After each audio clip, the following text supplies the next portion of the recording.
오늘 다 같이 보실 하나님의 말씀은요, 사무엘상 24장 1절에서 7절까지 말씀입니다. 사무엘상 24장 1절에서 7절. 제가 가진 성경책으로는요, 구약 449면입니다.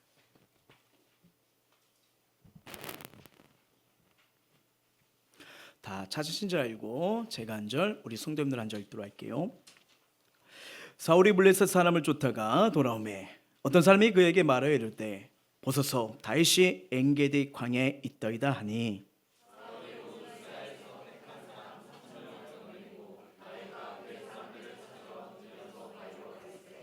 길가양에 우리의 이런즉 굴이 있는지라 사울이 뒤를 보러 들어가니라 다윗과 그의 사람들이 굴 깊은 곳에 있더니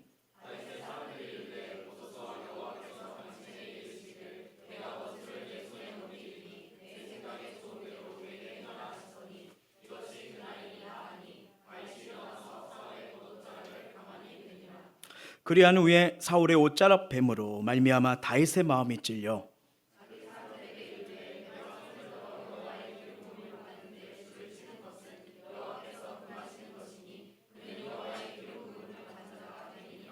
같이요 다윗이 말로 자기 사람들을 금하여 사울을 해가지 못하게 하니라. 사울이 일어나 굴에서 나가 자기 길을 가니라. 아멘. 자, 오늘은 상황이 아니라 하나님께 집중하는 말씀을 가지고 우리 사무엘서 말씀을 계속 보기를 원합니다. 어느 작가의 이야기예요. 이 19세기에 살았던 이 스코틀랜드의 한 운동선수가 이 새로 된 원반을 만들었대요. 그가 몰랐던 것은 이 정식 시합장에서 사는 원반과 달랐던 거죠. 정식 시합에서 사용하는 이 원반은 겉에만 테두리만 쎄였던 거예요. 근데 이 운동선수는 그걸 몰라가지고 안까지 다 새로 만든 거죠. 근데 던지니까 잘 나가겠습니까? 무슨 이런 시합이 있냐? 이런 무거운 걸 어떻게 던지냐? 하면서 했는데 이게 몇 배나 더 무거웠던 거예요. 그래서 그 남자는 자기 집 근처 들판에서 최고 기록을 표시하면서 계속 던지는 연습을 했대요. 밤낮 연습하면서 그 최고 거리를 경신하고 이렇게 했던 거죠. 수년간 온 힘을 다했답니다. 그리고 새로 만든 그 원반을 가지고 잉글랜드의 정식 시합에 나갔는데 도착하자마자 이게 아니었던 거예요. 뭐냐면 나무로 된 그리고 겉만 테두리 된 그 원반을 받은 거죠. 그럼 던지는데 너무 가벼운 거예요. 휙. 옛날 궁시렁 힘들다 이런 게 어딨나 했는데 원반을 던졌는데 놀랍게도 첫 대회 때 엄청난 대기록이 나왔답니다. 신기록을 셌던 거예요. 얼마나 잘 던졌더니 열흘 동안 챔피언이 바뀌지 않았다는 겁니다. 왜 그럴까요? 몰랐지만 무거운 것으로 계속 연습했기 때문에 실제적인 경기에서는 더 많은 거리를 던질 수가 있었던 거죠. 참, 이 얘기를 들으면서요 생각나는 게 뭐냐면 우리 또한 인생을 살아갈 때 어떻게 보면 감당하기 무거운 짐이 우리 삶 가운데 있을 때가 있어요. 근데 가끔은요 그 무거운 짐, 주님께서 내게로 오라 나의 멍에를 배우라고 하잖아요. 이 짐을 어떻게 지는지 지혜롭게 질 필요가 있다는 것을 보게 됩니다. 왜냐하면 하나님의 영이 임하고 하나님의 은혜가 임하면요 어떤 짐이나 괴로움도 하나님이 사용하시는 복된 도구로 바뀌게 됩니다. 어떻게 보면 우리가 지는 짐은 우리가 상상하는 이상으로 우리를 훌륭하게 만들 때가 있어요. 짐을 지지 않을 땐 몰라요. 나만 생각하고 내 기준으로 내 욕심, 내 상황만 보잖아요. 근데 그 짐 때문에 나를 강하게 만들고 그 짐 때문에 나를 더 견디게 만들고 그 짐 때문에 더 용감하게 만들고 그 짐 때문에 부드러워지고 그 짐 때문에 더 사랑하는 사람으로 바뀌는 경우가 많습니다. 왜 그럴까요? 주님이 그렇게 말씀하시거든요. 베드로전서 말씀 볼게요. 시작.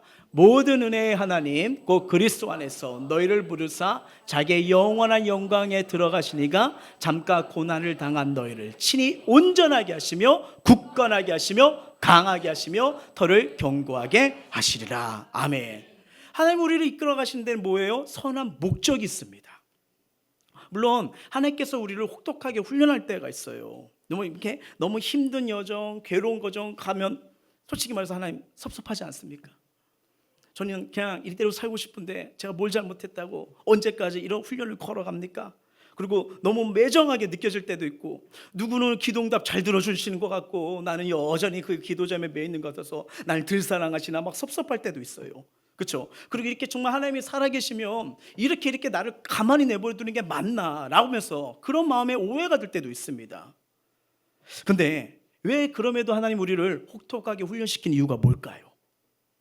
그건 뭐냐면요, 하나님만 바라보도록 우리를 이끌어 가시는 거예요. 왜요?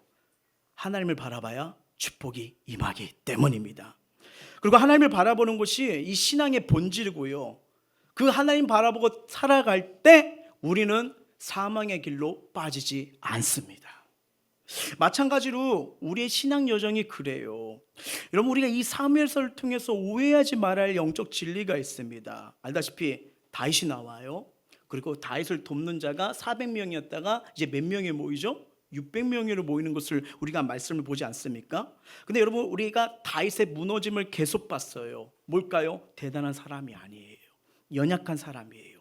그리고 이 600명이 있는데, 자, 힘 있는 자, 지혜로운 자, 엘리트가 왔어요? 아니죠. 환난당한 자, 빚진 자, 애통, 상처와 그냥 고통 있는 자, 이들이 왔던 거예요. 그러니까 그 다윗도 대단한 것도 아니고 다윗을 따르는 사람들도 지금 대단한 게 아닙니다. 예, 그들이 연약하고 정말 삶 속에 그냥 금방 무너지고 좌절하고 포기하고 싶은 이런 자들이 모였어요. 근데 지금 하나님이 그들을 뭐예요? 광야에서 만들어 가요. 지난주 우리 여러분 그 광야가 어떤 거로 했죠? 제작소요. 하나님의 작품이 나오는 데입니다. 오늘 저와 여러분이 인생에 어떤 절망과 어두운 터널이 있을지라도요, 그 현장에서 나를 사랑하시고 여전히 날 통해 일하기를 원하시고 나의 손을 붙드신 하나님을 보신다면 우리는 하나님이 나와 함께 하시고 하나님 날 통해 일하시는 아름다운 작품으로 거듭날 줄 믿습니다. 예, 지금 본문이 그걸 얘기하는 거예요. 다윗 왕국이 세우기 전에 하나님이 이들 어떻게 작품을 만들어가는지 보라는 거예요. 여러분, 이 신앙생활하면서 가장 많이 넘어지고 실패하는 경우, 나락으로 떨어지면 우리 이러잖아요. 아, 왜 자꾸 내가 밑바닥이지? 이러면 안 되겠다 하면서 방향을 틀었어요. 근데 또 틀었는데 뭔가 새로워지길 원하고 새롭게 시작하기를 원하는데 늘 똑같은 자리예요. 그럼 어떻게 합니까? 제가 군대에 있을 때 제일 힘들 게 뭐냐면, 요걸 이만한 게 드럼통이에요. 하여튼 저희는 저기 화학부대에 있었거든요. 저는 마크 보고 우주 나사랑 관련된 줄 알고요. 야, 역시 하나님 아시는구나. 새롭게 인도해 그랬더니 드럼통만 들었어요. 좀 다른 부대더라고요. 그래가지고 연합부대라고 해서 전쟁 나면 우리 지역을 이렇게 해가지고 안개처럼 만들어서 우리 부대를 가리는 그런 적이에요. 근데 마크가 진짜 멋있어서 한국에도 나사 같은 데가 있나 했더니 하여튼 나사 조립은 많이 했어요. 하여튼 그런 데인데, 그런데 그 뭐랄까, 그걸 이렇게 매일 이렇게 날리면서 막 이렇게 하면서 와, 언제까지 이렇게 드럼통을 날르고 막 이렇게 했는데, 와, 여러분 나중에 한 1년 지나니까요, 이 어떤 40-50km 딱 들고 이걸 딱 들어가지고 날르는 이 근력이 생기더라고요. 지금 시키지 마세요. 지금 큰일 나요. 옛날 같지가 않아요. 근데 분명한 것은 뭐냐면, 이 얘기해달라고 갔구나. 어쩐지 이상하더라. 이 드럼통이 있으면요, 이렇게 하면요, 이쪽으로 옮기래요. 그러면 옮겼어요. 근데 다시 오더니, 얘들아 미안하다, 다시 복귀시켜. 그럼 이걸 반나절해요. 그러더니 또 오더니, 야, 지시 잘못 받았어, 오류가 됐어요. 와, 이게 죄송합니다, 짜증, 왕짜증이 엄청나더라고요. 했던 걸 또 하고 뭐예요? 변환점이 없는 거예요. 바뀐 게 없는 거예요. 그러면 정말 하기가 싫더라고요. 이 신앙생활도 마찬가지예요. 뭔가 새로워지고 새롭게 바뀌길 원하는데 언제나 똑같은 것이란 거예요. 그러면 우리가 어떤 생각 들으면, 왜 나는 이것밖에 안 되는 거지? 뭔가 새롭게 시작하고 싶고 새롭게 출발하고 싶은데 왜 나는 항상 이 자리지? 이런 모습이 보면 스스로 실망할 때가 있지 않습니까? 근데 여러분, 이걸 좀 냉정하게 분석하면요, 어쩌면 그건 당연한 결과입니다. 자, 무슨 말이냐면요, 만약에 여전히 내가 하나님을 믿는다고 하면서 세상을 붙잡고 있어요. 그리고 제약을 붙들고 있어요. 그러면 여러분, 계속 그 자리밖에 있을 수가 없습니다. 그 자리에서 벗어나지 못해요. 옛날처럼 사는 게 아니라 자꾸 그 똑같은 데서 있을 수밖에 없는 거예요. 그래서 하나님이 우리의 연약함과 나약함을 알기 때문에 훈련을 통해서, 때로는 광야를 통해서 우리 삶을 되돌아보게 하십니다. 되돌아보게 하시는 거예요. 이 과정을 겪는 거예요. 만약에 저와 여러분이요, 삶이 주님을 닮아가지 않고요, 주님을 따라가지 않으면요, 재밌습니다. 예수 안 믿는 자나 예수 믿는다는 나나 행동이 똑같아요. 그래서 연약하고 어리석은 우리를 하나님이 복되게 아름답게 사용하고 싶어서 때로는 훈련을 시킵니다. 지금 다윗을 뭐예요? 지금 왕궁에 들어갔어요? 아니면 계속 광야 생활입니까? 광야잖아요. 여러분, 이 인생에는 영적 더하기, 빼기, 곱하기, 나누기가 있어요. 더하기 잘 풀릴 때가 있어요. 근데 자꾸 마이너스예요. 점점 밑바닥으로 가는 것 같아요. 그래도 여러분, 살아계신 하나님 믿는다면 좌절하지 마세요. 어느 순간 뭐예요? 곱하기로 올려버리십니다. 그리고 나누는 거 뭐예요? 이제는 도와주는 영향력까지도 펼치도록 은혜 베푸시는 게 우리가 믿는 하나님이십니다. 다윗이 지금 그렇게 가는 거예요. 오늘 이 본문 24장을 묵상하시면요, 여전히 이들이 광야에 있어요. 동굴에 있어요. 근데 이때 사울이 다윗을 잡기 위해서 3,000명의 군대를 데리고 옵니다. 오는데 배가 아파요. 아파도 너무 아파요. 너무 아파요. 그래서 잠깐 부하를 놔두고 여기 보니까 굴이 하나 있어요. 우리 많이 경험해 보셨죠? 그렇죠? 저만 했나 봐요. 자, 그 굴이 보여요. 그래가지고 그 굴 속에 바지를 내놓고 용병을 보러 들어갑니다. 근데 그 안에 다윗과 부하들이 숨어 있을 줄 누가 알았겠습니까? 여러분, 오늘 이 본문은요, 정말 우리에게 주는 메시지가 있습니다. 정말 이 말씀을 통해서 우리 삶을 다시 한번 되돌아보고 왜 자꾸 겉도는 거지, 왜 똑같은 자리지, 이게 아니라 그 상황가 문제가 아니라 이 가운데서 길을 내시고 답을 주시고 우리를 회복시키는 주 하나님을 깊이 만날 수 있는 복된 은혜가 임하길 주의 이름으로 축원합니다. 자, 이걸 생각하면서 말씀 살펴볼게요. 1, 2절이에요. 시작. 사울이 블레셋 사람들을 쫓다가 돌아오매 어떤 사람이 그에게 말하여 이르되 보소서 다윗이 엔게디 광야에 있더이다 하니 사울이 온 이스라엘에서 택한 사람 3,000명을 거느리고 다윗과 그의 사람들을 찾으러 드렴소 바위로 갈세. 아멘. 자, 1절을 보면요, 사울이 뭔가 했던 일이 나와요. 늘 블레셋과 전쟁에 있다가 그들을 쫓아갔다가 온 거예요. 그렇죠? 그렇게 해서 쫓아서 왔는데, 자, 추격하다가 이제 막사로 돌아왔습니다. 근데 누군가 말해요. 다윗이 엔게디 광야에 있다. 그러면 엔게디 광야 사회 근처가 있는데 주변에는 깎아 내려지는 절벽이 많아요. 그러면서 그거에 굴이 있는데 엔게디 광야가 이런 겁니다. 그러니까 다윗이 저런 데에서 도피 생활을 했다는 거예요. 그러니까 저런 굴이 이렇게 중간중간에 있어요. 예, 틈새에 굴이 많아서 거기에서 도피 생활을 한 거예요. 그래서 이 광야에 숨었다는 소식을 듣자마자 오늘 본문을 보니까 사울이 몇 명을 소집해요? 3,000명을 소집하잖아요. 쫓아갑니다. 근데 여러분 생각해 보세요. 아까 전에 사건이 뭐죠? 전쟁을 치르고 온 사건이에요. 얼마나 힘들고 얼마나 피곤할까요?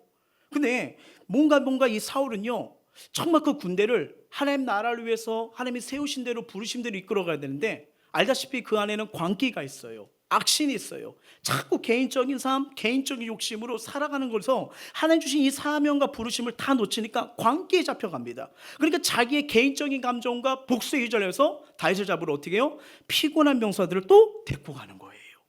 그게 나라를 위한 거예요? 아니죠. 개인적인 야망, 욕심을 위해서 움직이는 걸 보는 거 아니겠습니까? 그럼 이게 영적으로 건강하게 신앙생활하면서 마음의 평정을 유지하는 사람을 보면요, 누구나 아껴요. 딱 알 수 있어요. 와, 이게 저 사람 얼굴이 환하네, 평강이 보이네. 그렇죠. 제 얼굴 어때요? 말하지 마세요. 여기까지만. 말하지 마세요. 하여튼 이 글을 보게 되면 와, 저 사람 뭔가 이렇게 천국이 있구나, 행복이 있구나, 그게 확 납니다. 근데 반대로요, 그러지 못한 사람도 표가 나요. 왜 그 그늘져 있지? 왜 그 불안해 보이지? 왜 그 어려워 보이지? 뭔가 힘든가 보다. 그리고 조금 더 이렇게 나면 저래다가 저 사람 뭔가 일낼 것 같은데, 그렇죠? 이 느낌이 탁 오는 거잖아요. 그렇죠? 여러분, 이 대체적으로 사람은 그런 때 뭔가 붙들려 있다는 거예요. 사람은요, 우리가 성경을 통해서 하나님의 영에 붙들려 있거나 아니면 육의 생각에 붙거나 두 종류밖에 없습니다. 근데 육신에 사로잡혀 있는 사람은요, 어둠의 권세에 짓눌려 있어요. 그래서 사는 게 제정신이 아닌 것 같아요. 왜? 사울이 지금 그래요. 사울이 그래요. 근데 이 성령의 영에 붙잡혀 있는 사람은 하나님께 시선이 고정되어 있기 때문에 얼굴이 정직하고 잡생각이 많이 해결할 수 있는 힘이 있습니다. 근데 지금 사울의 행보를 보면요, 일반 사람들이 뭔가 상식적으로 하지 못한 행동을 계속하는 것을 성경은 이야기하는 거예요. 판단력도 흐릅니다. 제정신도 아니에요. 그리고 전쟁 마치고 돌아서 피곤한 병사들을 소집해 다윗 하나 잡겠다고 어떻게 해요? 엔게디 광야로 출발한 겁니다. 사무엘상을 우리가 쭉 보고 있잖아요. 살펴보면 다윗도 실패한 게 있어요. 무너집니다. 온전치 못합니다. 불신앙에 빠졌기도 해요. 사울도 지금 그 상황이거든요. 근데 둘 다의 차이점이 있어요. 차이점이요. 자, 무슨 차이냐면 다윗에게는 그 인생에 하나님에게 영원한 아버지가 되어 주십니다. 예, 그래서 다윗이 무너졌을 때도 회복이 일어나고 치유가 일어나고 다시 한번 인생이 새롭게 복되게 세워진 게 뭐예요? 하나님이 아버지가 되어 주신다는 거예요.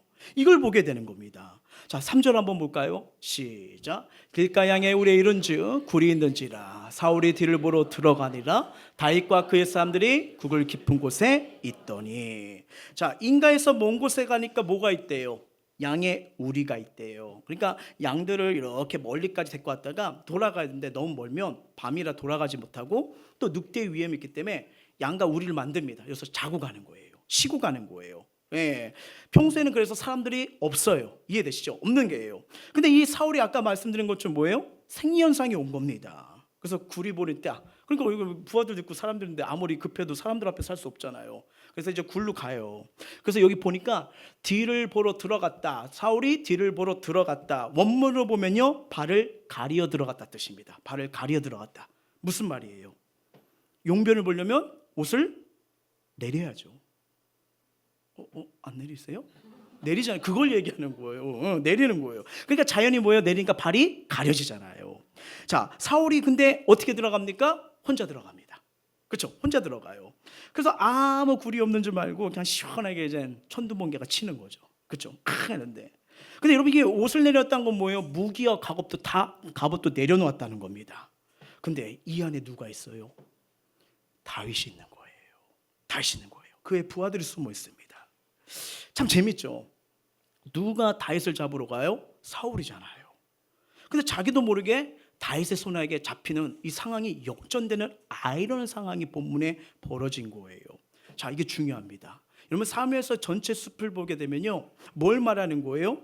하나님 손에 붙들려 있냐, 어둠의 손에 붙들리냐, 하나님을 아버지로 모시고 있냐, 세상을 아버지로 모시고 있느냐, 삶의 끝과 결실이 어떻게 바뀌는지 성경은 보라는 거예요. 이게 성경이 우리에게 주는 메시지입니다. 자, 우리가 여러분 가끔 신앙생활하면요, 이런 얘기할 때가 있잖아요. 몇 대째 예수 믿느냐라고 물어볼 때가 있습니다. 그렇죠? 뭐 중요한 거라고 생각할 수 있지만 또 아닌가 싶지만, 근데 이게 분명한 것은 이 신앙의 이 흐름이 있거든요. 그래서 이 가만히 보면, 제가 이게 신앙생활을 보면 교회 청년들, 장년부들의 가장 큰 기도 제목이 뭔지 아십니까? 가족 구원이에요. 가족 구원이에요.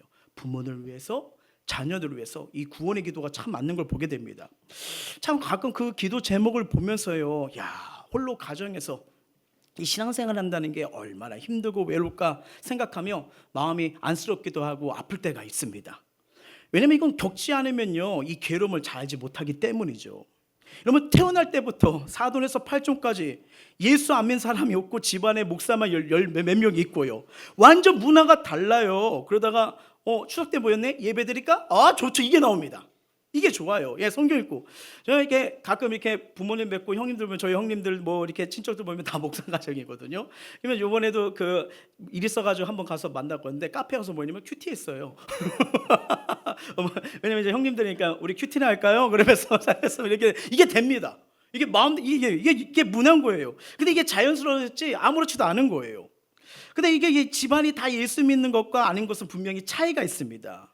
이게 기독교 문화라는 거, 경건한 문화인 것이 하루아침에 만들어지는 게 아니거든요. 예. 할아버지 때부터 내려오고 흘려내서 그 가정이 자연스럽게 우리 힘들다, 기도하자, 그리고 말씀 피자, 이거 형성되면서 그 문화가 그 안에 뭐예요? 가정의 축복이 되고 자녀에게도 또 축복이 흘러가는 은혜가 있는 거예요. 물론 이제 외롭게 신앙하시는 분들, 길을 닦는 분들입니다. 그 가문의 영적인 개척자가 되는 거예요. 그래서 힘들고 짊어가야 되는 힘이 많습니다.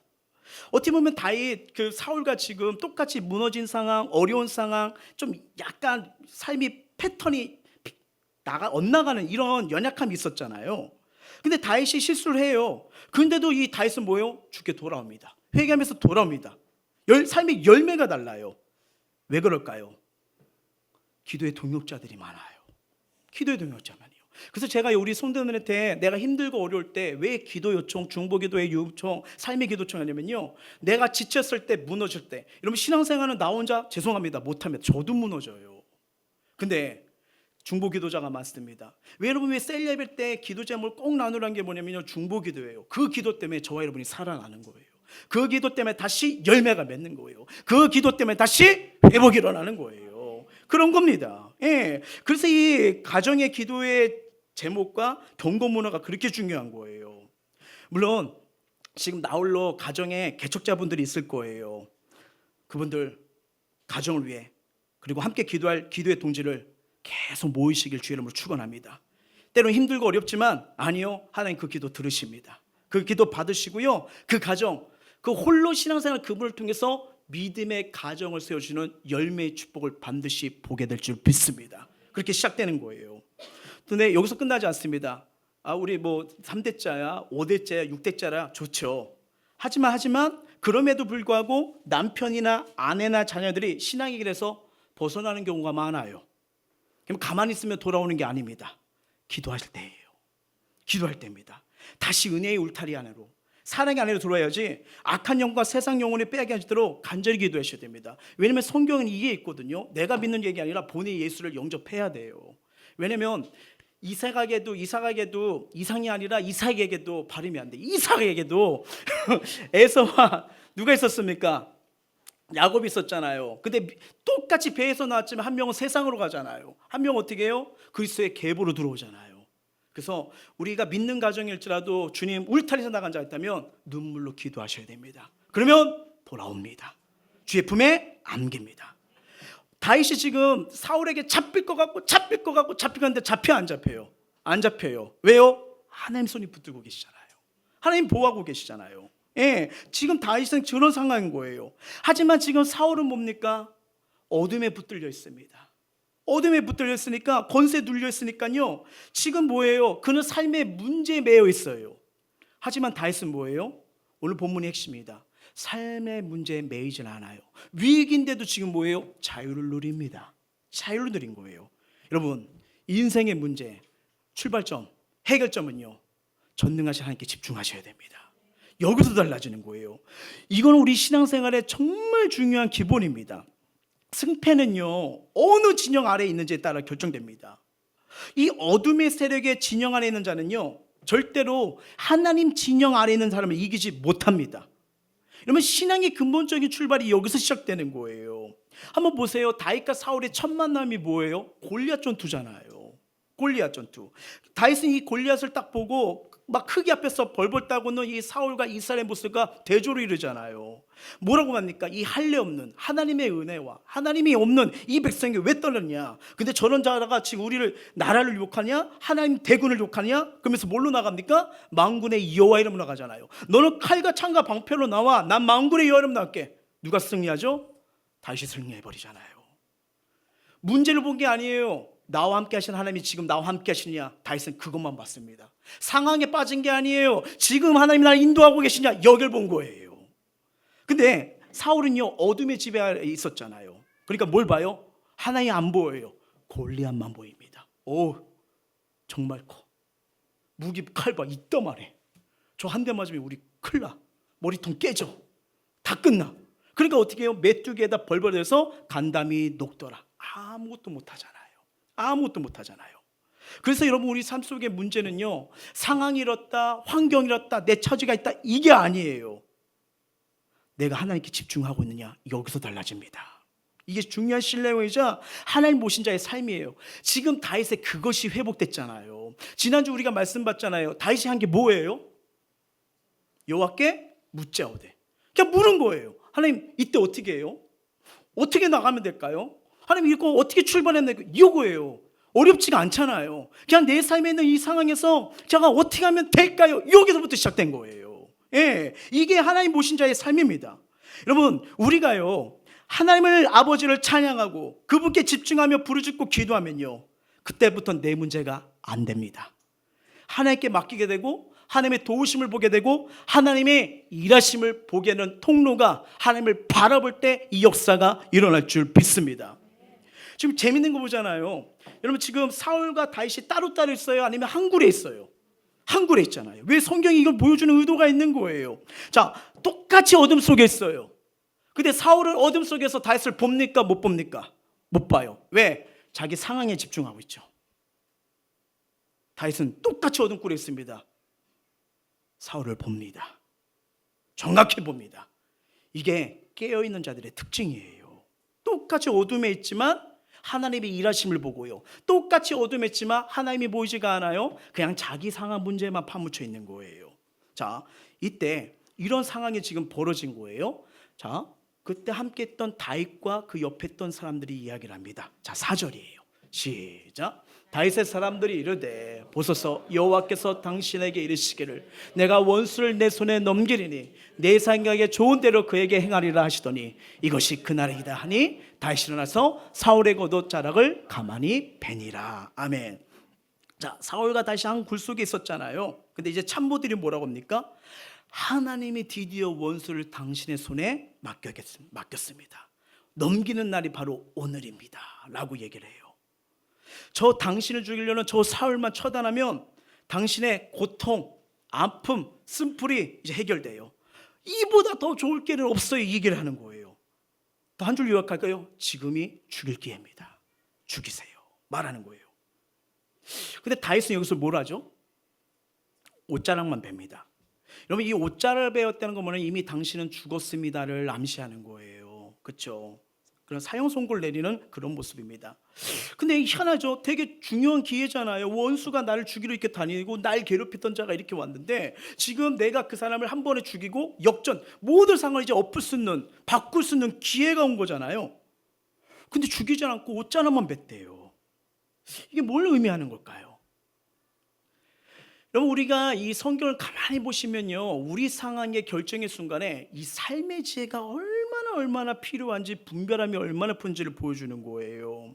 여러분 잘 보세요. 가끔 하나님은요, 내가 할 수 있어요. 아니 내가 딱 볼 때 할 수 있는 때예요.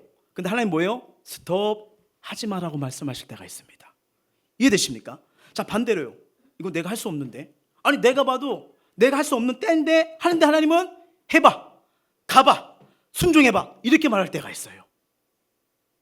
뭡니까? 둘 다 훈련시킵니다. 할 수 있을 때 스톱, 할 수 없는데 해봐. 둘 다 훈련을 시킨다는 거예요. 물론 참 이 둘 다 분별하는 게 어렵지만요, 그 중에 더 어려운 게 뭔지 아세요? 내가 할 수 있어요. 내가 할 수 있을 때라고 생각해요. 하는데 하나님이 아니래요. 이걸 물러서는 거, 이게 더 힘듭니다. 이게 더 힘든 거예요. 지금 다윗이 그 상황이에요. 할 수 있어요. 모든 걸 바꿀 수 있어요. 그래서 주변에 이 참모들 함께 했던 이 동고동락하고 아픔을 하는 자들이 기회라고 말하잖아요. 하나님 말씀 이용하잖아요. 하나님께서 당신에게 원수를 했다면서 막 이러잖아요. 이런 상황이면 흔들리지 않을까요? 모든 가의 그 도피 생활, 여러분 아까 그 보셨잖아요. 엔기디 광야 호텔처럼 보이세요? 아닙니다. 라이터가 어디 있어요? 막 불 이렇게 지져야 되고 막 해야 되고 이렇게 해야 되는 그 고통스러운 여정. 어떻게 뭐 샤워를 합니까? 맨날 그 옷 허질허질한 거 막 이런 걸 계속 다니려야 되는 거. 그러면 저 말이면 우리 흔들릴 것 같아요. 야, 하나님이 진짜 버티니까 죽을 기회를 주시네. 그렇죠? 근데 재밌는 건 다윗은 그렇게 해요, 안 해요? 안 합니다. 근데 여러분 알다시피 이 행동으로 말미암아 다윗의 인생에 엄청난 전환점으로 바뀌어요. 다윗이 사울을 죽이지 않았기 때문에 사울을 지지하는 수많은 사람들이 나중에도 있어요, 없어요? 죽었음에도 사울을 지지하는 사람들이 많아요. 근데 이 모습으로 인해 그 많은 자들이 다윗을 인정하기 시작합니다. 물론 중간에 있는 사람, 중도에 있는 사람도 있었어요. 근데 사울이 죽었을 때 다윗이 울면서 애도를 합니다. 슬퍼하면서 같이 합니다. 저 모습을 보고서요, 야, 저게 왕이구나, 사랑 있는 왕이구나, 용서할 수 있는 왕이구나, 저 사람을 왕으로 모셔야겠다. 그 전환점이 됩니다. 저런 왕이라면 내 인생 맡기고 이 나라를 맡기고 따라갈 수 있겠구나. 알다시피 다윗은요, 최초의 통일 왕국의 왕으로 즉위를 하잖아요. 그리고 다윗이 사울을 죽이지 않았기 때문에 지금 그때 함께 했던 이 사람들이 진짜 신앙의 삶이 뭔지, 믿음의 삶이 뭔지를 배우게 됩니다. 여러분 이거 되게 중요해요. 예수 믿는 저와 여러분, 나를 통해서 우리 가정과 자녀들이 예수 믿는 게 뭔지를 보여주는 복의 통로가 되길 주의 이름으로 축원합니다. 아, 기도는 저렇게 해야 되는구나. 사랑은 저렇게 베풀어야 되는 거구나. 용서는 저렇게 덮어줘야 되구나. 이들이 여기서 보고 배운 거예요. 여러분 알다시피 다윗, 솔로몬 다음에 북유다, 남유 왕국으로 갈라집니다. 근데 여러분 북유다는 어떻게 돼요? 군대 장관이 쿠데타를 일으켜요. 그래서 왕 쿠데타를 일으키고 왕이 되고 이렇게 가요. 근데 다윗의 왕국과 솔로몬과 르호보암을 통해서 이쪽은 뭐예요? 그 아들이 죽으면 그 아들이 왕이 되고 계속 그걸 견고하게 만드십니다. 아, 신문대로 거두는구나. 바로 이런 거예요. 지금 다윗을 보면서 지금 깨닫는 게 뭐냐면 하나님이 원치 않는 방법은 절대로 지키는 그의 모습을 보게 되잖아요. 그리고 그 유익이 고스란하게 닿습니다. 만약에 다윗이 여기서 사울을 죽였다면요, 나중에 혹시 아십니까? 자, 다윗 왕국 때 군대 장관이 누구예요? 요압이잖아요. 이 모습을 봤다면 다윗 마음에 안 드네? 똑같이 보복했을 거예요. 근데 군대 장관 요압이 힘이 있어도 불구하고 다윗 왕국에 따라갑니다. 왜요? 이 모습을 봤잖아요. 도대체 어떤 유익이, 어떤 은혜가 있기 때문에 이 영적인 은혜가, 축복이 계속 이어지냐? 다윗은 지금 다른 건 몰라도 하나님이 원치 않는 거면 하지 말라는 것을 분명히 보게 됩니다. 여러분 중요해요. 목적이 선해도 수단이 나쁘면 하나님이 기뻐하지 않으십니다. 폭력은요, 하나님이 사용하신 방법이 아니에요. 아무리 목적이 옳고 하나님 뜻이며 선한 일지라도 수단이 폭력적이라면 그건 기독교 가치에서 벗어난 겁니다. 다행히도 다윗은 지금 영적으로 깨어 있었어요. 그래서 가만히 사울의 옷자락을 뵙니다. 근데 사울의 옷자락을 뵈면서도 그의 마음 상태가 어떠다고 말합니까? 5절이에요. 시작. 그리하는 후에 사울의 옷자락을 뱀으로 말미암아 다윗의 마음이 찔려. 왜 그럴까요? 6절 볼까요? 시작.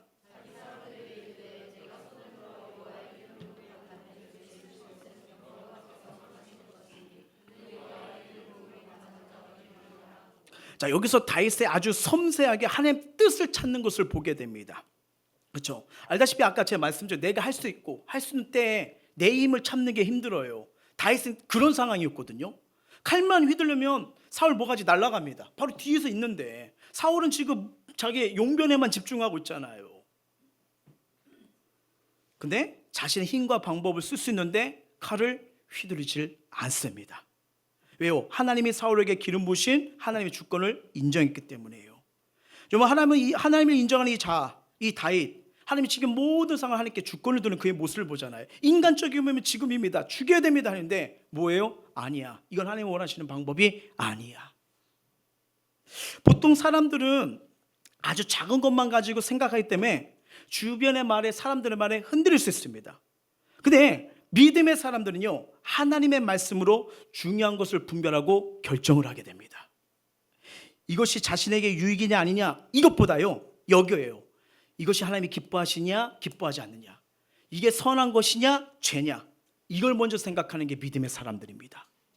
다윗은 지금 사울의 여호와의 기름 부은 자를 죽이는 것을 죄라고 생각했어요. 다윗은 생각합니다. 사울 왕은 하나님이 세우신 종이야. 하나님께 속한 사람을 내가 어떻게 하겠어? 뭐예요? 죽이거나 살리는 것은 하나님 손에 있는 거야. 안타깝죠. 이 사울 왕만 죽이면 그동안 함께 했던 사람들 고생 끝, 행복 시작인데 그렇게 하지 않는 거예요. 왜 그럴까요? 잘 보세요. 다윗도 기름 부음을 받았어요, 안 받았어요? 받았잖아요. 사무엘 통해 받았잖아요. 그 원리를 아는 거예요. 기름 부음 받은 자로서 하나님의 기름 부어 세우신 자를 인간적인 수단과 방법으로 패할 수 없고 하나님만이 패할 수 있다, 이걸 얘기하는 거예요. 하나님의 중심적인 신앙입니다. 그래서 여러분, 왜 하나님이 다윗을 쓰시는가? 바로 이 부분이었던 거예요. 이것이 하나님이 기뻐하시는 거냐 원치 않는 거냐, 이게 선한 것이냐 죄냐, 이걸 본 거예요. 지금 다윗은 철저하게 하나님의 주권과 섭리에 자신의 삶을 맡기고 있습니다.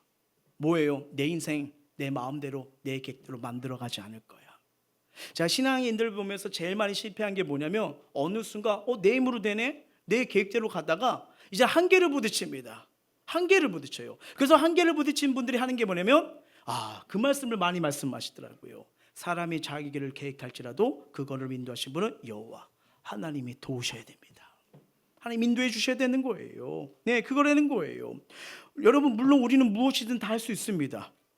하나님 우리에게 주신 최대의 축복은요, 뭐예요? 자유입니다. 자유요. 근데 우리가 죄로 인해 불순종으로 인해 타락할 줄 알면서도 하나님 우리에게 자유를 주세요. 이거 대단한 사랑 아닙니까? 대단한 사랑 아니에요?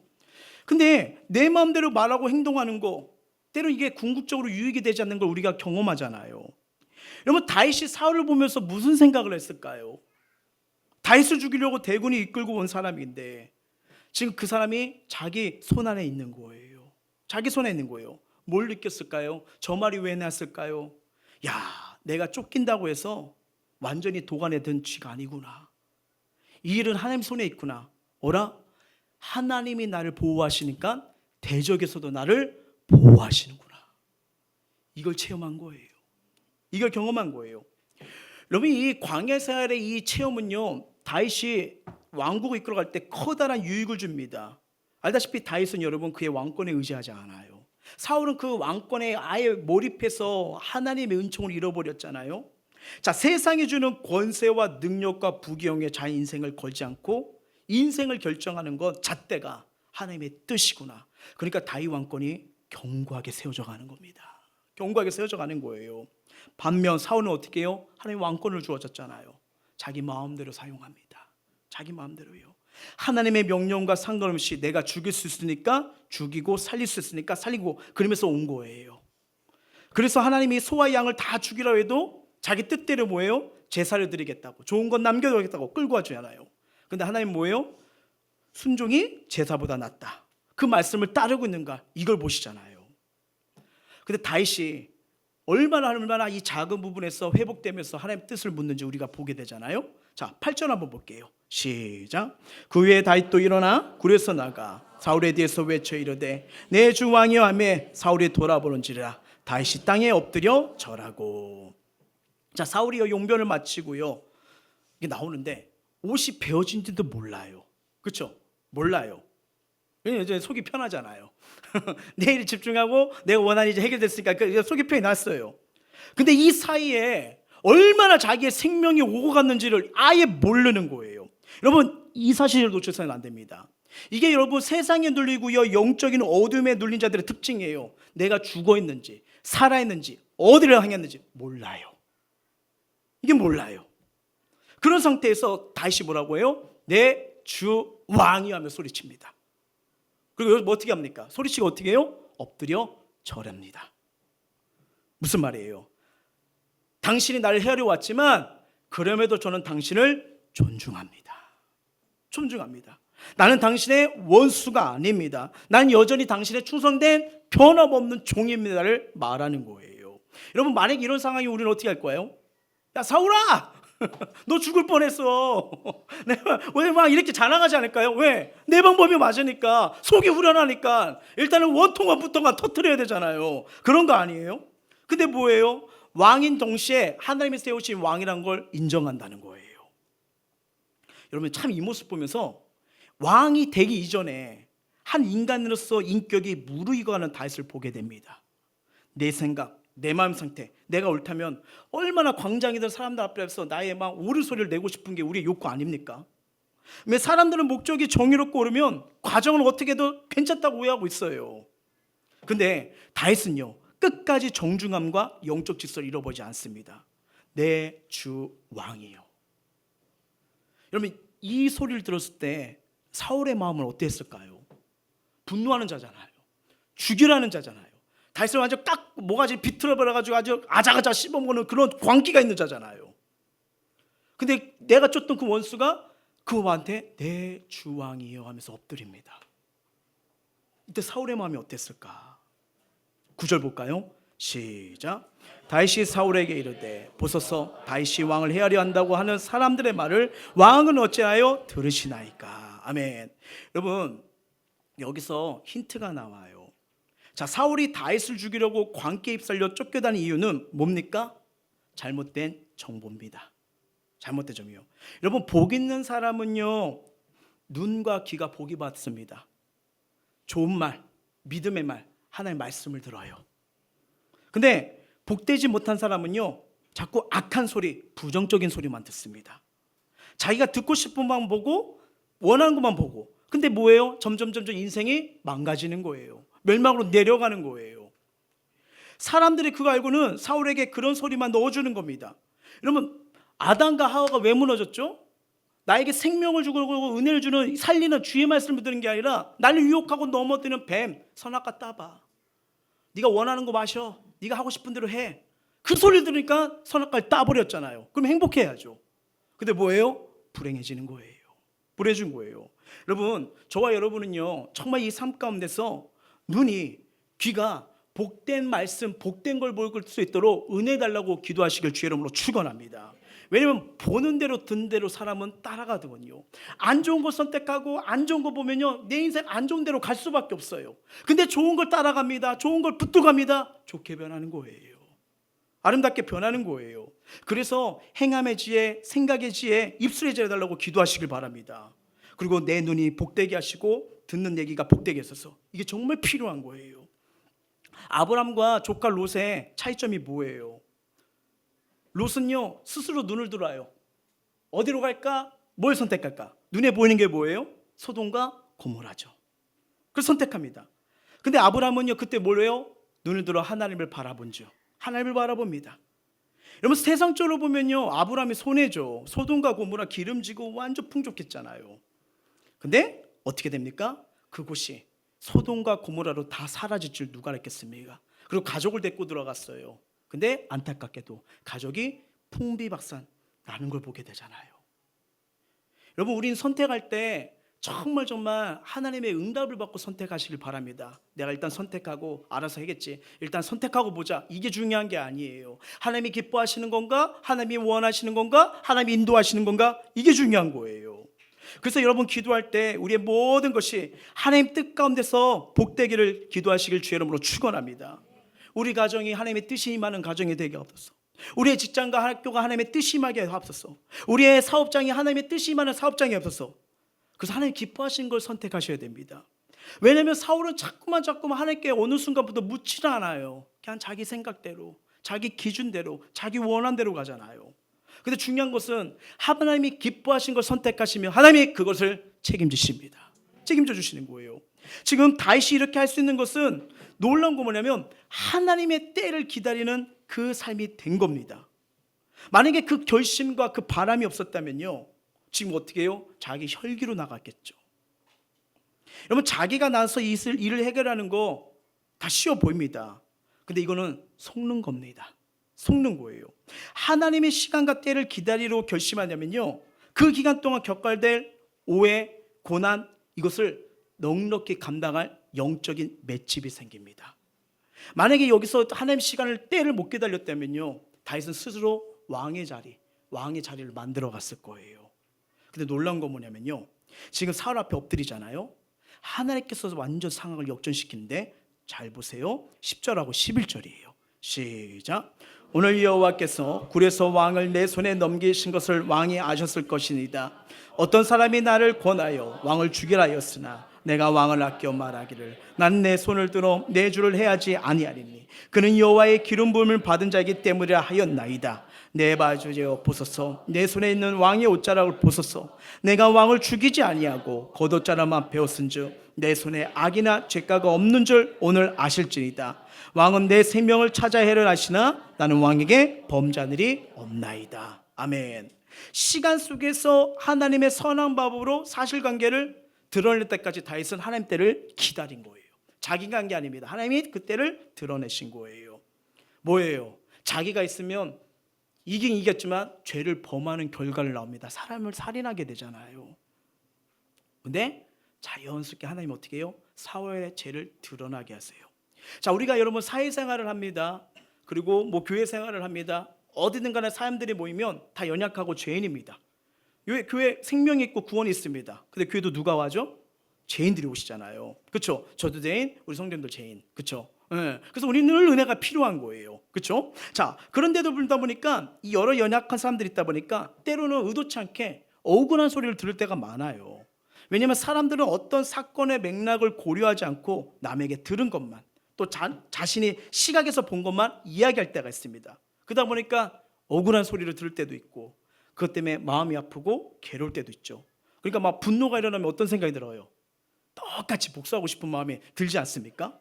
근데 여러분 이 성경을 딱 보시면요, 진실은 시간 속에서 하나님의 섭리 속에서 반드시 드러납니다. 물론 이 땅에 밝혀지지 않는 일도 있을 수 있어요. 그렇지만 이 땅에서 안 밝혀진다 할지라도 주님이 오시면 주님이 뭐라고 해요? 의로운 재판장 다 드러냅니다. 주님이 다 밝혀주십니다. 억울함도 아픔도 그래서 계시는 뭐예요? 너희 눈물을 닦아주리라. 이거 주님이 해주시는 거예요. 그러니까 다윗은 자기의 힘과 방법으로 일을 하지 않아요. 그러면서 11절을 뭐래요? 이제 다윗이 사울을 아버지라고 부릅니다. 여러분 원수를 아버지라 부른다는 거, 그래요. 내 주까지는 할 수 있을 것 같아요. 근데 아버지라 부른다는 거, 이거 정말 쉽지가 않잖아요. 근데 사울이 자기를 죽이지 않고 살려준 것에 감동을 합니다. 이게 용서의 힘이에요. 너무나 큰 용서의 힘이에요. 물론 너무 창피하고 자괴감이 들겠죠. 그러면서 사울이 그 감동을 받아요. 자, 분노와 혈기가 있었어요. 어떻게 바뀌냐? 16, 17절이에요. 시작. 다윗이 사울에게 이같이 말하기를 마침에 사울이 이르되 내 아들 다윗아 이것이 내 목소리냐고 소리를 높여 울며 다윗에게 이르되 나는 너를 학대하되 너는 나를 선대하니 너는 나보다 의롭도다. 예, 이렇게 말합니다. 감동받아서 이렇게 말하면서요. 그리고 알아요. 뭘 알기에 이렇게 말하냐면 20절에 중요한 말을 합니다. 시작.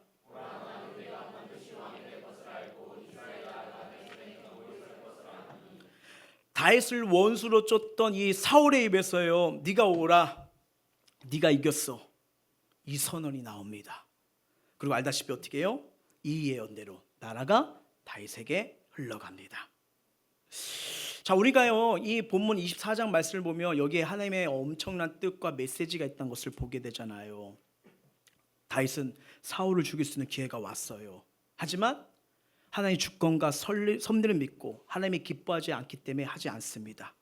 모든 순간 하나님을 의식하고 하나님 편에서 하나님 뜻을 찾고 말과 행동을 하는 그의 모습을 보게 되잖아요.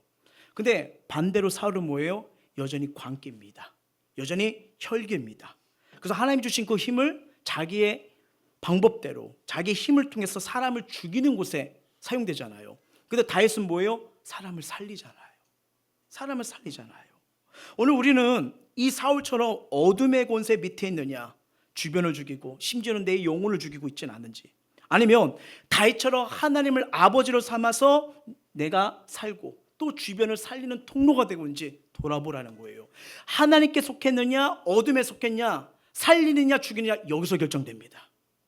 여기서 결정되는 거예요. 만약에 여러분 우리가 만약에 여전히 해결되지 않는 내 삶에 누구나 지독한 문제가 있을 수도 있어요. 다가오는 유혹의 문제가 있을 수 있어요. 갈등과 복잡한 상황이 오게 되면요, 어쩌면 다윗의 부하들처럼 기회라고 당신 힘 있지 않냐고 이제 자기의 방법으로 이 일을 해결할 수 있다는 이런 저루에게라고 유혹이 올 때가 있을 거예요. 그러면 인간인지라 하루속히 이 고통스러운 시간, 이 정말 힘든 시간 벗어나고자, 그래 이번 한번 질러버리자, 그래 이제 끝내버리자, 유리한 방법으로 해석할 수 있습니다. 어쩌면 하나님이 이걸 허락한 거예요 하면서 나도 모르게 그래 하나님이 나의 고통을 아니까 눈물을 아니까 이 기회를 준 거야 하면서 우리가 그렇게 해석하면서 나갈 수도 있어요. 근데 다윗은 어떻게 하죠? 사람들의 말보다 상황보다 하나님 뜻에 집중합니다. 이게 성공하는 비결이에요.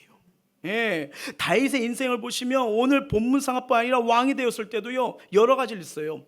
여러분 이 다윗이 하나님을 얼마나 사랑하는지, 여러분 왕 중에 내가 주의 성전을 짓겠다는 왕 나옵니까? 다윗이 그랬잖아요. 내가 왕궁에 있는데 하나님은 저렇게 성전이 없구나, 내가 지어야겠다. 근데 하나님 뭐라고 해요? 짓지 마. 너무 억울하잖아요. 막 모든 걸 다 준비했어요. 하나님 사모하는 마음이 있어요. 근데 얼마나 가득했는데 하나님 뭐라고 짓지 마. 왜요? 넌 손에 피를 너무 많이 묻었어. 그렇게 하잖아요. 그럼 어떻게 해요? 자, 질 수 있는 힘도 있어요. 모든 걸 모아놨어요. 집니까? 아니요. 순종합니다. 그리고 하나님 그 중심을 보시고 뭐예요? 네 마음 알겠어? 너의 아들에서 짓게 해줄게 하면서 솔로몬을 통해서 짓게 되잖아요. 여러분 하나님 보시는 건 뭐예요? 중심이십니다. 중심이요. 우리가 분별할 때 중요한 것은 이 중심, 하나님 뜻을 묻는 거예요. 따라서 저와 여러분이 모든 순간, 선택의 순간, 중요한 순간 하나님의 뜻을 찾도록 간절히 기도하시길 주의 이름으로 축복합니다. 왜냐하면요, 기도하면요 내가 옳다는 생각이 그 기준에 주님의 영이 들어와요. 그리고 주님의 마음으로 보게 하고요, 주님의 생각으로 보게 합니다. 가끔요 이렇게 예배 드리다가 가끔 저희 자녀들이 예쁘게 들을 때도 있지만 이상하게 들을 때가 있어요. 전 눈빛 보면 알거든요. 그러면 갑니다. 가면요, 오늘은 꼭 몇십 대 때리리라, 저 애들을 살리리라, 이렇게 가요. 그러면서 이제 엘리베이터 타고 올라가는데 마음에 하나님 뜻이라면 30대도 줬사오니 50대도 줬사오니 하여튼 죽이지 않을 만큼만 이렇게 해야 하나님이 허락하신다 했는데, 응? 왜 너는 보지 못하고 혹시 이렇게 하냐. 그래가지고 뭐예요? 이게 하여튼 저는 그 사랑의 매를 드는 걸 좋아하거든요. 근데 어느 순간 이것이 내려놓게 돼요. 그리고 대화를 합니다. 아빠가 예수 믿는 이유, 그리고 너에게 이 복음을 전한 이유. 결론은 딱 하나죠. 우리 천국에서 만나야 되잖아. 아빠가 갔는데 니네 없으면 아빠 슬플 것 같아. 반대로 니네 갔는데 아빠 없어봐. 이러면 안 되잖아요. 네. 그러면 얘기를 하는 거예요. 그렇게 얘기를 하는 거예요. 근데 거기서 생각을 바꾸고, 그리고 물론 변화에 가서 시간이 필요해요. 근데 제가 깨닫는 게 뭐냐면, 그래도 여러분 포기하지 마시고 내가 널 기도해. 너 잘 될 거야. 하나님이 널 붙들어 주실 거야. 하나님이 너 복되게 세우실 거야. 그래도 이 말 해주세요. 이 말이 자녀들에게 재산이 됩니다. 어느 힘든 순간, 그치, 날 기도해 주시는 부모님이 이렇게 얘기했어. 날 사랑하는 셀지기가 이렇게 말해줬어. 날 왜 기도해 주는 성도님이 이렇게 얘기해줬어. 돌아오더라고요. 이게 중요한 거예요. 근데 여러분 반대로 이 기도하지 않으면요, 계속 자꾸 내 방식대로, 어둠이 원하는 방식대로 가게 됩니다. 여러분 지금 어떤 문제와 고난과 눈물이 있습니까? 하나님께 맡길 때예요. 그러면 여러분 맡기다 보면 생각이 바뀝니다. 이게 맞아 하는데 바뀌어요. 변화가 생깁니다. 어느 순간 할 수 없어 하는데 믿음이 생겨요. 그리고 막 불안함과 슬픔이 있는데 평강이 몰려옵니다. 너무 믿고 원망해가 쳐다보기도 시작해요. 근데 용서할 수 있는 은혜가 임하기 시작하는 거예요. 여기서부터 우리 인생의 문제에 꼬인 인생들이 하나 둘 풀려가는 거예요. 다윗이 왕으로 올라가는 마지막 단계, 바로 이 부분이었어요. 사단의 시험일 수 있어요. 사람들의 말일 수도 있어요. 근데 자기의 방법으로 해결하지 않습니다. 그리고 다윗 왕국에 영원히 견고하게 새기는 출발점의 축복이 여기였던 거예요. 1920년 블론디라는 유명한 고개사가요, 이 나이가라 폭포에 세 줄을 메고 그 줄 위에서 자전거를 타는 묘기를 보입니다. 대단하죠. 미국과 캐나다 이 수천명의 관객들이 그 모기를 할 때마다, 여러분 그 나이아가라 폭포 얼마나 막 밑에 얼마나 이 낭떠러집니까? 죽는 거잖아요. 근데 자전거를 타고 가요. 사람들이 환호를 칩니다. 대단한 사람이라고. 마지막 묘기가 하나 남았어요. 그래서 이 불러내린 관객에게 이렇게 말했대요. 이제 아이 하나를 어깨에 얹고 줄 위에서 자전거를 타겠습니다. 내가 할 수 있다고 생각하십니까? 관중들이 뭐라고 했을까요? 할 수 있어요. 당신은 할 수 있어요. 우리는 늘 그렇게 봤어요. 박수를 화낼 때 보여달라고. 그때 블로딘이 말했대요. 자, 그러면 아이가 필요합니다. 여러분의 자녀 중 아이를 맡길 수 있는 분이 누가 있습니까? 이 마음이에요. 이 마음이에요. 관중들이 조용히 시작했대요. 그리고 눈빛 받습니다. 그쪽 아이 보내면 안 돼? 지원자가 한 명도 없었대요. 근데 제가 그 예를 들으면서 어쩌면 이게 우리의 신앙생활 내 모습이 아닐까. 말로는 믿습니다. 맡기겠습니다. 나 하나님 뜻대로 나갈게요. 이번 주 이제는 하나님 말씀대로 순종할게요. 이제는 세상의 유혹과 제육에서 내가 빠지지 않을게요 라고 말은 하지만 바뀌지 않는 거예요. 직접 맡기지 않는 거예요. 여러분 한번 생각해 보세요. 우리가 주일 나와서 예배하는 거 얼마나 소중한 시간입니까? 은혜의 시간입니까? 근데 감사와 기쁨으로 드리지 않고 습관적으로 이 자리를 지키고 있다면요, 수십 번 다짐만 할 뿐 실천이 없는 기도와 말씀 생활이라면요, 그러면 아까 제가 설교 초반에 말씀드렸죠. 왜 난 제자리지? 왜 변화가 없지? 변화가 안 일어나죠. 다윗 변화가 일어나고 있잖아요. 이 말은 뭐예요? 저와 여러분에게도 얼마든지 아름다운 변화, 인도하신 변화를 볼 수 있다는 것입니다. 있다는 거예요. 뭐예요? 상황이 아니라 하나님께 집중하고 있는가? 여기서부터 시작이에요. 인생의 모든 해답은 하나님을 바라볼 때, 하나님 향해 찾을 때 여기서부터 변화와 기적과 응답이 일어나고 주님의 여시는 은혜가 임할 줄 믿습니다. 말씀을 맺도록 할게요. 다윗은 분명히 부하들을 통해서 사울을 죽일 수 있는 기회라고 들었잖아요. 왜요? 괴롭잖아요. 언제까지 이 광야 생활합니까? 그 마음 충분히 내요. 그러니까 부추기는 거죠. 지금이 기회다, 기회다. 여러분 좀 이따 보면요, 다윗이 또 사울을 죽일 수 있는 기회가 또 옵니다. 그때는 창만 가져와요. 어쩌면 우리에게도 지금 내 욕심대로 내가 하고 싶은 대로 결정하고 싶은 선택의 순간이 와 있을지도 몰라요. 아니 어쩌면 그걸 선택했을지도 몰라요. 그러다 보니까 하나님 뜻을 묻고 기도하기보다는 그냥 내 상황에 주변 사람들의 말을 듣고 결정하고 싶을 때가 많아요. 근데 성경은 말합니다. 해답을요, 상황이 아니야, 하나님의 뜻이 있니? 이걸 보라는 거예요. 놀라운 것은 이런 자 하나님이 돌봐주시고 책임져 주십니다. 언제나 나의 모든 하나님의 주권에 있음을 기억하고 물으세요. 우리 가정에 하나님의 균형을 잡아달라고 물으세요. 내 모든 삶에, 내 일터에, 내 미래의 모든 영역을 하나님이 돌봐주셔야 됩니다. 뜻 가운데로 나가셔야 됩니다. 뜻대로 하나님이 역사해 주셔야 됩니다. 아무것도 아니지만 다윗이 그 물음 하나 때문에, 하나님 제가 블레셋을 따라갑니까? 글랄을 따라갑니까? 지난주에 그 한마디였잖아요. 선택이, 묻고 결정한 것이 인생이 완전히 바뀌어버리잖아요. 앞에 보이는 커다란 문제와 걱정거리, 상대가 중요한 게 아니에요. 하나님께 집중하면 됩니다. 이것이 중요한 신앙의 원리자, 하나님 모신 자의 삶이자 승리의 비결인 거예요. 어떤 세상의 문제가 나를 짓누르고 덤벼온다 할지라도요, 그럴 때일수록 우리의 창조주, 내 인생의 구원자, 나를 도울 수 있는 이 하나님, 영원한 아버지가 되어 주십니다. 우리 시편 말씀 한번 볼까요? 시작. 내가 산을 향하여 눈을 들리라. 나의 도움이 어디서 올까? 나의 도움은 천지를 지으신 여호와께서리이다. 아멘. 우리가 아버지 하나님을 찬양하고요, 그분께 집중하고 부르짖고 기도하면요, 그때부터 내 문제가 아닙니다. 하나님께 맡기게 되고 하나님이 도와주기 시작하십니다. 다시 이 은혜로, 하나님 상황 때문에 주님을 놓쳤네요, 환경 때문에, 처지 때문에 무너졌네요, 다시 하나님 집중하겠습니다. 천지를 지으신 여호와께 눈을 들어보겠습니다. 이 은혜가 해볼 때 하나님의 도우심과 일하심을 경험해서 정말 우리 삶 속에 크고 작은 일에 승리가 임하길 주의 이름으로 축복합니다. 찬양하겠습니다.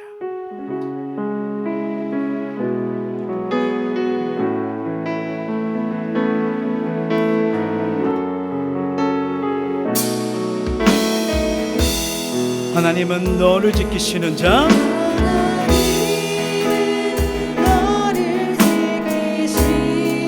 너의 우편에 그늘 대시니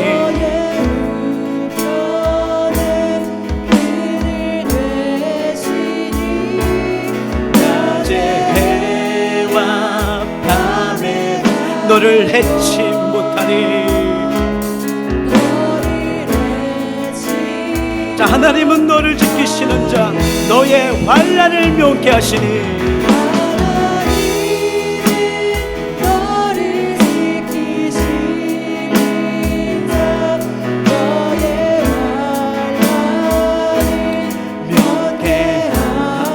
그가 너를 지키시리라.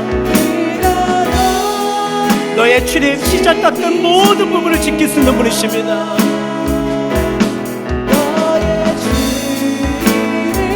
다시 한번 눈을 들어 주를 보길 원합니다. 눈을 들어 산을 보아라.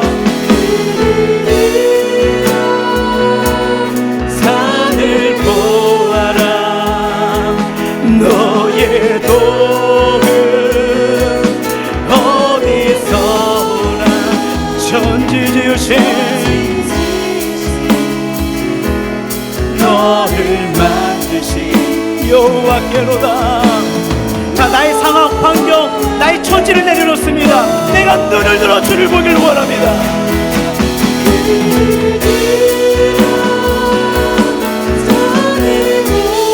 너의 도움 어디서나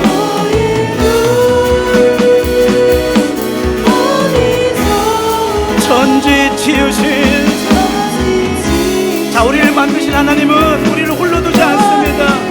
끝까지 인도하시고 돌봐주신 분이에요. 여호와께로다. 우리 믿음으로 간절히 고백합니다. 눈을 들어 내가 주를 보겠습니다.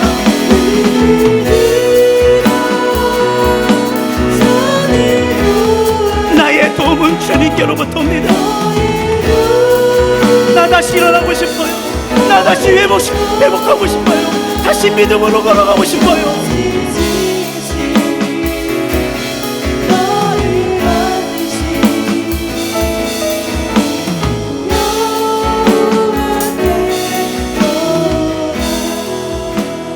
말씀을 기억하면서 우리 기도하기를 원하는데, 하나님께 속하느냐 세상에 속하느냐 선택 결과가 달라진 걸 보게 되잖아요. 똑같은 굴에 있었어요. 사울은 다윗을 보지 못해요. 아니 옷자락에 베어진 것도 못해요. 세상에 붙들려 있고 어둠에 속하니까 나의 상태, 내가 지금 어떤 위기에 있는지, 어떤 생명에서 위기가 있었는지 보질 못해요. 다윗은 똑같이 고생했지만 하나님을 바라봅니다.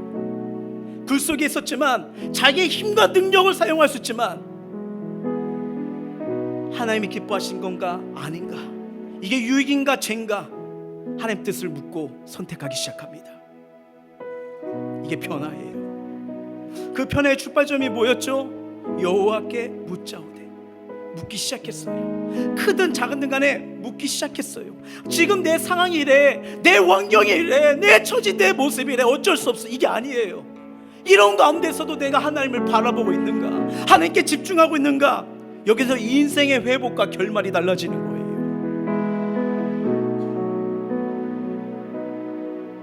우리 다시 하나님 뜻을 물읍시다. 상황 때문에, 문제 때문에, 환경 때문에, 내 처지 때문에 이거 하나님이 중요한 게 아니에요. 다시 하나님 바라보시면 됩니다. 집중하시면 돼요. 그럼 뭐예요? 하나님이 빛으로 다가오십니다. 내 인생의 어두운 분 떠나가게 하십니다. 이게 승리의 비결이에요. 오늘 말씀을 기억하며 우리께 간절히 기도하기를 원해요. 하나님, 아직도 내 삶의 어둠의 세력에 눌려서 어둠이 좋아하는 삶의 방향으로 나아가길 원치 않습니다. 하나님 주신 은혜, 훈련을 잘 받아서 주님을 온전히 잘하는 분별력으로 하나님께 귀하게 쓰임받는 인생이 되게 하여 주시옵소서. 어떠한 문제와 힘든 상황일지라도 하나님이 나의 아버지가 되심을 믿습니다. 나 하나님 다시 찬양할게요. 주의 이름 다시 부를게요. 그러면 내 문제가 아니라 하나님께 맡기게 되어 하나님의 도우심과 일하심을 보는 승리의 은혜가 임할 줄 믿습니다. 여호와께 집중하도록, 여호와께 향하도록 마음을 토하고 입술 열어 간절히 기도하시겠습니다.